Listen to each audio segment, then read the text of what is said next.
তুমি সমস্ত দ্বারকা ঘুরে নিয়ে নিজেই ঠিক করে নিও কোথায় থাকবে। অবশ্য একটা বিকল্প আছে আমার কাছে।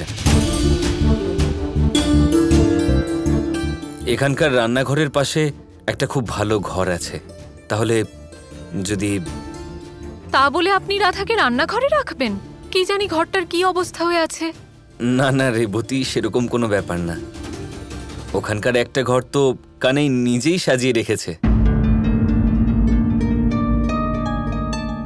আসলে হয়েছে কি, কানাইয়ের ঘর থেকে ওই ঘরটা প্রত্যেক দিন দেখা যায়, আর ওটা গোছানো তো থাকে না, তাই আজ সকালে কানাই নিজে ওই ঘরটা পরিষ্কার করেছিল।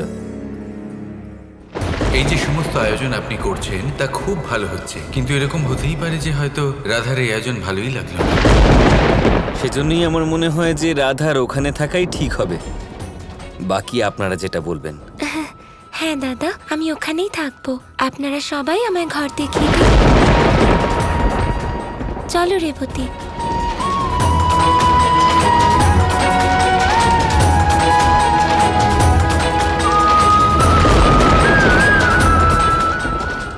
রাধার আসার আগে কৃষ্ণ নিজের ঘরের সামনে একটা ঘর সাজিয়ে রেখেছে, যা কিনা অনেকদিন ধরে অগোছালো ছিল।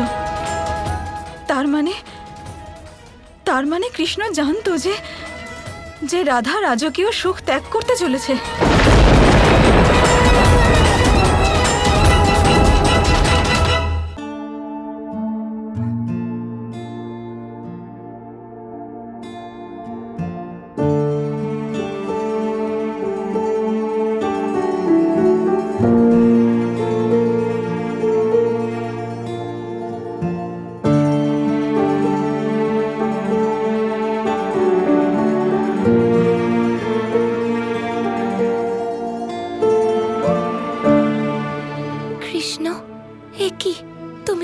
বাড়ির উঠোনের প্রতিচ্ছবি বানিয়ে ফেলেছো।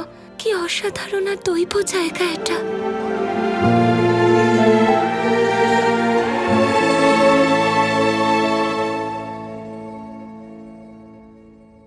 রাধারানীকে প্রণাম। আপনারা আমায় রাধারানী ডাকবেন না, আপনাদের মধ্যেই একজন ভেবে নিন।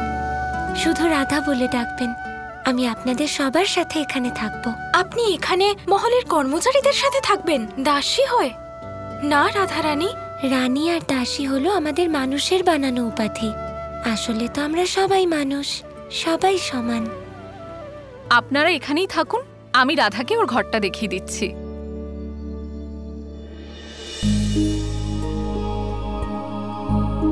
এসো রাধা, এই হলো তোমার ঘর। একটু ছোট কিন্তু... না না দাদা, খুব সুন্দর এটা। এবার তুমি একটু বিশ্রাম করে নাও, আমরা আসছি।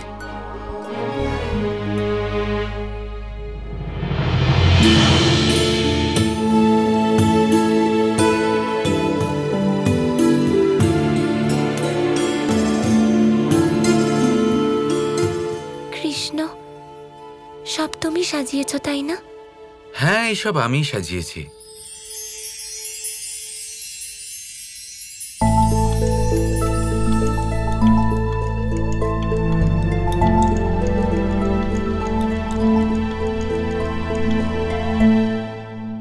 কৃষ্ণ, তুমি এখানে বসে আছো, ওখানে সবার সাথে আমার স্বাগত জানালে না কেন?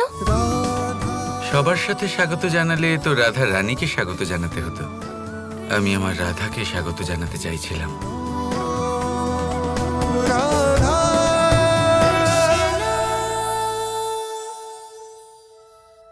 কৃষ্ণ, সত্যি তুমি তো আমার স্বপ্নের থেকেও সুন্দর নগর বানিয়েছ। কিন্তু কি যায় আসে, আমি এত সুন্দর এত অনন্য কক্ষ বানিয়েছি, কিন্তু তুমি এখানে থাকছো রান্নাঘরে। এরকম কেন? তুমি দ্বারকাধীশ, তাও তো এখানে বসে আছো আমার সাথে।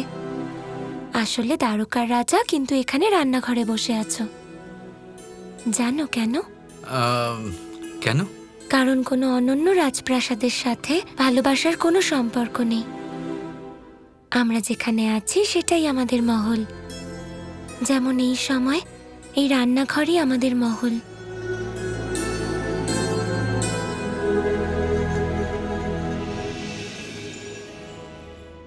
সবাই বলবে যে রাধারানী দ্বারকাতে এলো, কিন্তু দাসীর মতন ছিল। আর এই পরিস্থিতি আমাকে রাধার একটা এমন দিক তুলে ধরতে সাহায্য করছে, কারণ রাধা কৃষ্ণের প্রেমিকা, কৃষ্ণের অবিচ্ছেদ্য অঙ্গ, কৃষ্ণের অনন্ত সখী। কারণ কৃষ্ণের প্রতি রাধার মনে সেবা ভাব রয়েছে।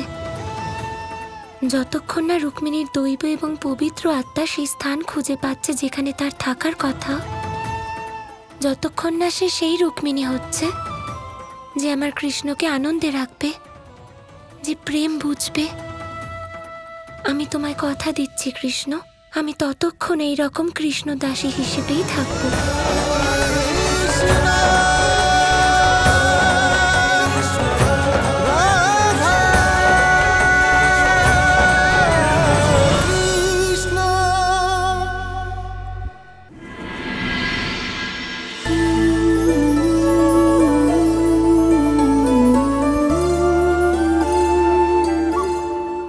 রাধা, তুমি কেন সবজি কাটছো?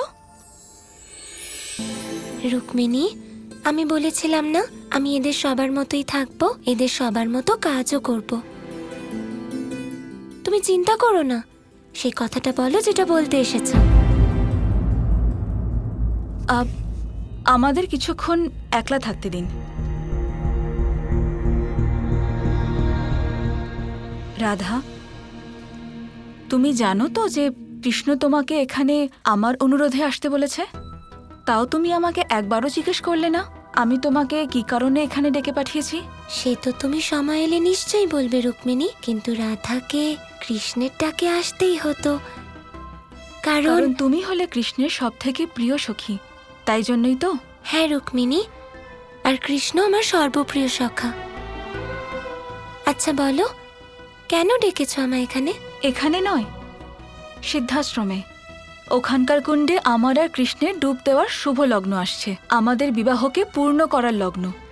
আমি তোমাকে সেজন্যই আমন্ত্রণ জানাতে এসেছি, আর আমি তোমাকে এই জন্যই আসতে বলেছিলাম।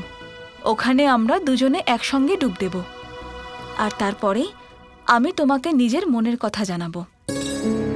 আমি চাই তুমিও ওখানে আসো।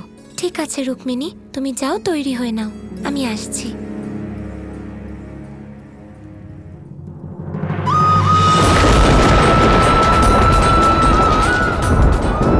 রুক্মিণী, তোমার মনে যাই থাক না কেন, আমি শুধু এটাই আশা করি আমাদের দুজনের সম্পর্ক এরকমই মধুর আর সুন্দর থাকবে, আমরা দুজনে সখী হয়ে থাকবো।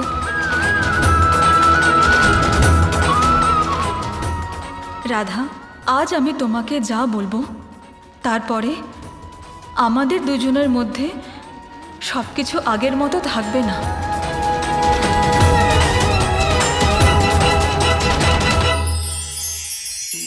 অনেকে আমাকে অনেকবার জিজ্ঞেস করেছেন যে কানাই, রুক্মিণী হলো তোমার অর্ধাঙ্গিনী, তাহলে কেন ওর এই যাত্রা এত কঠিন হলো? কেন তোমার এই অগাধ অখণ্ড ভালোবাসা পাওয়ার জন্য ওকে এত কঠিন পরীক্ষার সম্মুখীন হতে হলো? আসুন আমি আপনাকে একটা কথা বোঝাই। অগাধ অখণ্ড ভালোবাসার এই পথ তা তো কঠিনই হবে। এবার এরকমই এক যাত্রা করতে হয়েছে রুক্মিণীকে, পরিশুদ্ধ ভালোবাসা বুঝতে পারার যাত্রা। এমন ভালোবাসা যা কিনা ক্রোধ, ভয়, মোহ, অধিকার, অহংকার, হিংসা এই সমস্ত বিকারের ঊর্ধ্বে। এবার এই যাত্রায় ওকে সাহায্য করবে রাধা। আর শুধু তাই নয়, আমি আপনাকে বলি, সংসারের প্রত্যেক নারী এই যাত্রা করে থাকেন। এবার যে নারী এই যাত্রার শেষ পর্যন্ত পৌঁছতে পারেন, তিনি এক উচ্চ স্তরে পৌঁছে যেতে পারেন, যেখানে তাকে বলা হয় অর্ধাঙ্গিনী। রাধা রাধা।